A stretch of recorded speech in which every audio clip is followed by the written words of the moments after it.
एक देश में छत्रपति नाम का एक राजा राज्य किया करता था। उसकी 2 बेटियां थीं। राजा की पहली पत्नी की मृत्यु हो चुकी थी। उसने दूसरी शादी की थी और दूसरी रानी का अपनी सौतेली बेटियों के साथ व्यवहार बहुत ही बुरा था।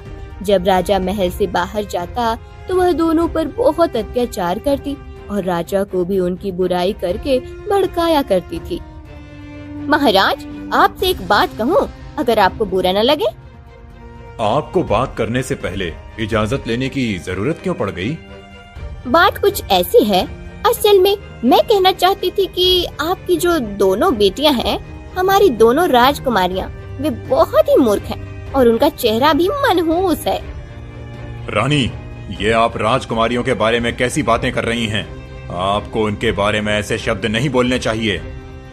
अरे, मैं तो सही कह रही हूँ, इसमें गलत क्या है? आप चाहे तो उनकी परीक्षा ले लें, आपको खुद पता चल जाएगा कि आपकी राजकुमारियां मूर्ख हैं या नहीं। और जहाँ तक उनकी मनहूस शक्ल की बात है, ये तो सारे लोग कहते हैं। जब से वो आपके जीवन में आई हैं, तब से एक के बाद एक समस्याएं ही आ रही हैं। कभी कोई बीमार पड़ जाता है, कभी युद्ध छिड़ जाता है, तो कभी कोई और मुसीबत। राजा को रानी की बात पर बहुत गुस्सा आया, मगर उन्होंने अपने गुस्से को पी लिया। जो भी हो, आपको राजकुमारियों के बारे में कुछ ऐसा कहने से पहले सोच समझकर बोलना चाहिए। मुझे अपनी बेटियों से बहुत प्रेम है। रानी को पूरा भरोसा था कि राजा उसकी बातों में आ जाएंगे। वह चाहती थी कि दोनों राजकुमारियों को महल से निकाल दिया जाए और उसका बेटा ही पूरा राज्य संभाले। सब उसी से प्रेम करे, उसी की सेवा करे। मगर राजा ने उसकी बात को कोई महत्व नहीं दिया। हो सकता है रानी की बात में कुछ सच्चाई हो। मुझे अपनी बेटियों की परीक्षा जरूर लेनी चाहिए। देखना चाहिए कि क्या वे समस्याओं को सुलझा सकती हैं या नहीं। राजा ने दोनों राजकुमारियों को अपने पास बुलाया और उनसे सवालात करने लगे। छोटी राजकुमारी रूपा के पास उसकी एक बिल्ली थी, जिसे वह बचपन से अपने पास रखती थी। उसका नाम मीनू था। मुझे बताओ राजकुमारी रूपा, कि तुम्हें इस धरती पर सबसे पहले क्या पसंद है? मुझे तो मेरी मीनू सबसे ज्यादा पसंद है। अच्छा, मीनू से ज्यादा किससे प्रेम करती हो? मीनू से भी ज्यादा अब आपसे पिताजी, आपसे ज्यादा मुझे कोई अच्छा नहीं लगता। और तुम बताओ राजकुमारी चंद्रमुखी, तुम्हें दुनिया में सबसे ज्यादा कौन पसंद है? मुझे भी सबसे ज्यादा आप ही पसंद है। चंद्रमुखी समझदार है और रूपा से बड़ी भी है। मैं बाकी की परीक्षा उससे ही लेता हूँ।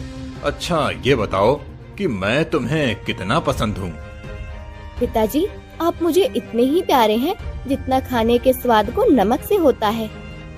इतना कहकर चंद्रमुखी जोर से हंस पड़ी। तभी रानी भी कमरे में आ गई। मैंने कहा था ना, आपकी बेटी मूर्ख है। देख लीजिए, उसने आपको किस चीज से तुलना दी? नमक, जो सबसे सस्ती चीज है, थोड़े से पैसों में मिल जाता है। अपने ही पिता को उसने नमक कहा। चंद्रमुखी, मुझे तुम्हारी ये बात बहुत बुरी लगी। मैंने कभी नहीं सोचा था कि तुम इतनी नासमझ हो। तुम्हें ये भी नहीं समझ कि किससे कैसे बात करनी चाहिए। पिताजी, ऐसी बात नहीं है। आपने मेरी बात का मतलब गलत समझा। मैं बस कहना। तुम जो कहना चाहती थी कह चुकी। अपने पिता का अपमान कर चुकी। आज तक किसी की हिम्मत नहीं हुई राजा के सामने ऐसा कहने की, लेकिन तुमने कर दिया। राजकुमारी चंद्रमुखी अपने पिता और सौतेली माँ की बातों से रोने लगी थी। उसकी बात का मतलब वो नहीं था जो उन्होंने समझा था। इसके बाद राजा ने चंद्रमुखी से दोबारा बात तक नहीं की। कुछ दिन बीते और एक दिन राजा रानी के पास आए। मैं दूसरे राज्य में जा रहा हूँ, वहाँ के राजा से कुछ बात करनी है। मैं चाहता हूँ कि राजकुमारी चंद्रमुखी का विवाह राजकुमार महेंद्र सिंह से कर दूं। इसी कारण मैं महल छोड़कर वहाँ जा रहा हूँ। आप जानती ही हैं कि वहाँ का राजा खुद नहीं आ सकता, इसीलिए मुझे ही वहाँ जाना पड़ रहा है। अरे, इस चंद्रमुखी की शादी महेंद्र सिंह जैसे राजकुमार से होगी? ऐसा मैं कभी नहीं होने दूंगी। नहीं, राजकुमारी की शादी महेंद्र सिंह से नहीं हो सकती। मुझे कुछ सोचना होगा। मगर राजा किसी भी हाल में रानी की बात सुनने को तैयार नहीं थे। उनका मन अब राजकुमारी से आघात हो चुका था। वह जल्द से जल्द उसका विवाह कर उसे अपनी आंखों से दूर करना चाहते थे और फिर राजा दूसरे राज्य के लिए रवाना हो गए। इधर रानी राजकुमारियों से छुटकारा पाने की साजिश करने लगती है। राजकुमारियों से आकर कहने लगी, राजा मुझे ये कहकर गए हैं कि मैं तुम लोगों को जंगल में लेकर जाऊं और शिकार, तीरंदाजी, फूल चुनने की कुछ कलाएं सिखा दूं। आखिर राजकुमारी चंद्रमुखी की इतने बड़े घराने में विवाह हो रहा है तो कुछ तो कलाएं आनी चाहिए। रानी की बात मान राजकुमारी चंद्रमुखी और राजकुमारी रूपा रानी सा के साथ जंगल जाती हैं। रानी सा दोनों को अलग अलग दिशा में शिकार करने बोलती हैं। शिकार सिखाते वक्त चंद्रमुखी को जंगल के अंदर की ओर लेते चली जाती है और फिर बड़ी चालाकी से दोनों को शिकार में उलझाकर खुद रथ में बैठकर तेजी से फरार हो जाती है। इधर रूपा काफी देर तक जंगल में घूमती फिर रही थी, मगर ना तो उसे रानी दोबारा नजर आई और न ही सैनिक, जिस कारण राजकुमारी रूपा अपनी बिल्ली को गोद में लेकर फूट फूट कर रोने लगी। मीनू, मैं क्या करूं? अब हम क्या करें? हमें तो महल का रास्ता भी नहीं पता। मैं ये भी नहीं जानती कि महल से कितनी दूर हूँ मैं। क्या करूं मैं? मेरी दीदी भी नहीं मिल रही। इधर रूपा का रो रो कर बुरा हाल हो रहा था, तो वहीं चंद्रमुखी भी काफी परेशान थी। वहीं पर रानी सा जश्न में डूबी हुई थी। आज मेरी जिंदगी की सबसे बड़ी समस्या हल हो गई है। ये दोनों कांटे मेरे जीवन से निकल गए हैं। अब मैं राजा और अपने बेटे राजकुमार वीर के साथ इस महल में राज करूंगी। मगर जब रानी महल में आई तो यह देखकर वह बुरी तरह चौंक गई, क्योंकि राजा उनके सामने था। राजा बहुत खुश लग रहे थे। रानी, मैं राजकुमारी चंद्रमुखी के विवाह की तारीख रख चुका हूँ। मगर राजकुमारी तो महल में नहीं है। क्या मतलब? कहाँ है राजकुमारी? और आप इस वक्त कहाँ से आ रही हैं? मैंने तो सुना था कि आप दोनों राजकुमारियों को अपने साथ ले जा रही थी। अब नहीं, मैं राजकुमारियों को अपने साथ कहीं नहीं ले गई, बल्कि दोनों राजकुमारियां महल से गायब हो चुकी हैं। राजकुमारियां कैसे गायब हो सकती हैं? रानी, आप क्या कह रही हैं? खुलकर बताइए मुझे। मैंने राजकुमारी चंद्रमुखी से इस बात का जिक्र किया था कि आप उनका विवाह महेंद्र सिंह के साथ कराना चाहते हैं। तब राजकुमारी ने कहा कि वह ये महल छोड़ देंगी, मगर महेंद्र के साथ विवाह नहीं करेंगी। वो किसी अन्य से प्रेम करती हैं।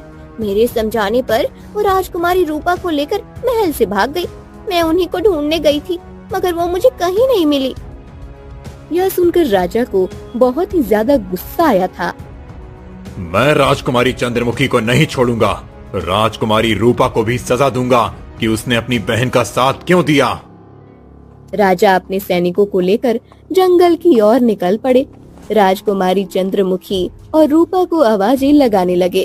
तभी चंद्रमुखी को कुछ आवाजें सुनाई पड़ी और वो अचंभित होकर अपने आसपास देखने लगी। तभी उसे एक सैनिक दिखाई पड़ा। सैनिक, भीम रक्षक, आप यहाँ? आप यहाँ हैं राजकुमारी? हम कब से आपकी तलाश कर रहे हैं। राजकुमारी, राजा बहुत गुस्से में हैं। उन्हें रानी ने आपके खिलाफ बहकाया है कि आप महल से भाग गई हैं। आपकी बात पर राजा विश्वास नहीं करेंगे। मेरी माँ ने तो आपको कहा है कि राजा का गुस्सा ठंडा होने तक किसी स्थान पर छिपकर बैठ जाएं। जब राजा का गुस्सा ठंडा हो तब आप उनके सामने आकर अपनी बात उन्हें बता देना। ऐसा कैसे हो सकता है? ऐसे तो पिताजी ज्यादा गुस्सा करेंगे। मैं आपके फायदे की ही बात कर रहा हूँ राजकुमारी। आप जानती हैं कि राजा रानी की बात पर विश्वास करते हैं, उन्हीं की बात मानते हैं। मैं राजकुमारी रूपा को ढूंढने के लिए जा रहा हूँ। भगवान से प्रार्थना है कि राजकुमारी रूपा मिल जाएं। वो तो बहुत छोटी हैं। हे भगवान, मैं क्या करूँ? अभी मैं अपने महल वापस नहीं जा सकती, तो फिर मुझे छिपकर कहीं रहना होगा। मगर कहाँ? राजकुमारी सैनिक के बताए हुए रास्ते पर चलने लगी थी। वह एक गांव में पहुंच गई। सबसे पहला घर एक गरीब लकड़हारे का था। वह घर में गई। अरे बेटी, कौन हो तुम? राजकुमारी चंद्रमुखी ने अपनी सारी कहानी उसे सुनाई। बेटी, तुम्हारी कहानी सुनकर मुझे बहुत दुख हुआ है। जब तक रहना चाहो तुम यहाँ रह सकती हो।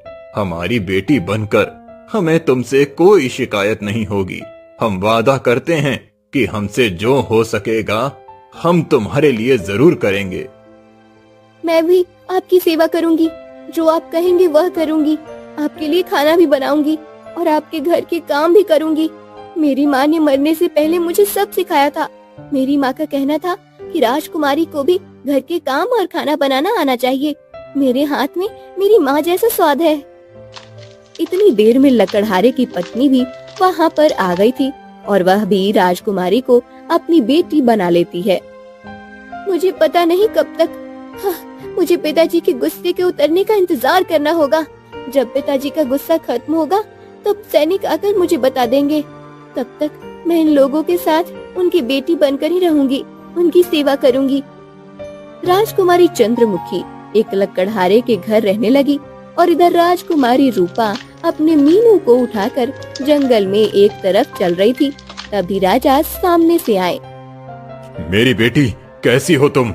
और तुम्हारी वो बहन कहाँ है जो तुम्हें महल से भगाकर लाई है? रूपा अपने पिताजी को सामने देखकर पूरी तरह रोने लगी थी। फिर उसने सारी बात पिताजी को बताई कि किस तरह रानी उन्हें दोनों को महल से लेकर यहाँ पर आई थी और फिर यहाँ पर छोड़कर चली गई। इसका मतलब ये है कि रानी ने मुझसे झूठ बोला और वो खुद तुम लोगों को लाई है। जैसे उसने तुम्हें इस जंगल में छोड़ दिया वैसे ही राजकुमारी चंद्रमुखी भी जंगल में कहीं भटक रही होगी। मगर चंद्रमुखी तो समझदार है, बड़ी भी है, उसे तो महल के रास्तों का मालूम होना चाहिए। और फिर राजा और उनके सैनिक पूरे जंगल में देख लिए, उन्हें चंद्रमुखी कहीं नहीं मिली। राजा को बहुत गुस्सा था। मैं रानी को जिंदा नहीं छोड़ूंगा। उन्होंने मेरे जज्बात का अपमान किया है, उन्होंने मेरे विश्वास को तोड़ दिया है। राजा जब महल में आए तो उन्होंने रानी को सजा दी थी। उन्हें कैद खाने में डाल दिया गया। आप मेरी बात पर विश्वास करें, जो ये कह रही है वह गलत है। राजा, हमेशा आप मेरी बात पर विश्वास करते हैं, अपनी राजकुमारियों की कभी नहीं सुनी। मगर आज मुझे सच मालूम हो गया है, आपने कभी भी मेरी बेटियों को अपना नहीं समझा। राजा ने राजकुमारी को बहुत ढूंढा मगर वह कहीं नहीं मिली। फिर एक दिन वह शिकार पर जा रहा था। जब उसे प्यास लगी और जंगल के पास जो पहला घर था वह पानी पीने के लिए अपने सैनिक के साथ उसी घर में गया और उसी घर में रह रही राजकुमारी चंद्रमुखी। राजकुमारी को अपने पिता की खुशबू महसूस हो गई थी। वह भागते हुए बाहर आई और पर्दे से देखा तो सामने उसके पिताजी थे। वह बेहद घबरा गई। वही मेरे पिताजी हैं, वो मेरी शादी तय करने गए थे और तभी मैं लापता हो गई। उन्हें लगता है कि मैंने घर छोड़ा है, मेरी वजह से उनकी खूब बेइज्जती हुई होगी। मैं उनके सामने भी गई तो वो तुरंत तलवार लेकर मुझे काट डालेंगे। पर आपको किसी भी हाल में सच तो बताना ही पड़ेगा। हाँ, पर मैं ऐसे सामने नहीं आ सकती। मैंने पिताजी से एक बात कही थी जो कि उन्हें तनिक भी पसंद नहीं आई थी। वो रानी की बातों में आकर मुझसे नाराज हो गए थे। आज मैं उनको सबसे पहले इस जवाब का सही होने का एहसास दिलाऊंगी ताकि उन्हें मुझ पर जरा भरोसा हो। फिर मैं रानी सा का सच बताऊंगी। आप बस एक काम कीजिए, मुझे इस कमरे में बंद कर दीजिए और मैं खाना बनाकर देती हूँ। किसी भी तरीके से वो खाना राजा को खिलाइए। लकड़हारा राजकुमारी को एक कमरे में बंद करके खुद राजा की सेवा करने लगा। राजा को भोजन के लिए मनाने लगा। काफी सिफारिश के बाद राजा भोजन करने के लिए तैयार हो गए। लकड़हारा राजकुमारी का बनाया हुआ भोजन राजा को परोसता है और राजा को भोजन बेहद पसंद आया, पर कुछ कमी लगी। जिसने ये खाना बनाया है उसे मेरे पास भेजो। उसने खाना तो अच्छा बनाया है मगर खाने में एक कमी रह गई है। उसी वक्त राजकुमारी चेहरे पर नकाब लेकर सामने आई। तुम खाना अच्छा बनाती हो बेटी, मगर तुम्हारे खाने में एक कमी है। जी बताइए, क्या कमी है? इसमें नमक की कमी है। आपने बिल्कुल सही कहा। किसी भी किस्म का खाना हो उसमें नमक का महत्वपूर्ण किरदार होता है। अगर खाने में नमक कम हो तो खाने का स्वाद खत्म हो जाता है। वैसे ही जिंदगी में कुछ रिश्ते भी ऐसे होते हैं, अगर वह साथ ना हो तो जीवन का मजा नहीं आता। इतना कहकर राजकुमारी ने चेहरे से नकाब हटाया। राजकुमारी चंद्रमुखी, मेरी बेटी, कहाँ थी तुम इतने समय से? राजकुमारी राजा के गले से लग गई और फिर रोते हुए सारी बात बताई कि किस तरह रानी उसे जंगल में छोड़कर गई थी और फिर उस सैनिक की बात। वह सैनिक भी रानी के साथ मिला हुआ था और यह सब कहने को उसे रानी ने ही कहा था। मैं उस सैनिक को भी सख्त सजा दूंगा जिसने तुमसे ऐसा झूठ बोला कि मैं तुम्हें मारने के लिए ढूंढ रहा हूँ। मैं तुम्हें ढूंढ तो रहा था, पर मारने के लिए नहीं। तुम मुझसे प्यार करो या ना करो, कितनी भी बड़ी गलती क्यों ना करो, एक पिता कभी अपनी बेटी को नहीं मार सकता। और मुझसे बहुत बड़ी भूल हो गई। मैं तुम्हारी नमक वाली बात को ना समझ पाया। मुझे माफ कर दो बेटी, और चल, घर वापस चल। यह सुन राजा और राजकुमारी एक दूसरे को गले लगाकर फूट फूट कर रोने लगे। राजा राजकुमारी चंद्रमुखी को लेकर महल वापस लौटे और महेंद्र सिंह के साथ चंद्रमुखी का विवाह भी करवा दिया। रानी और सैनिक को कड़ी सजा भी दी।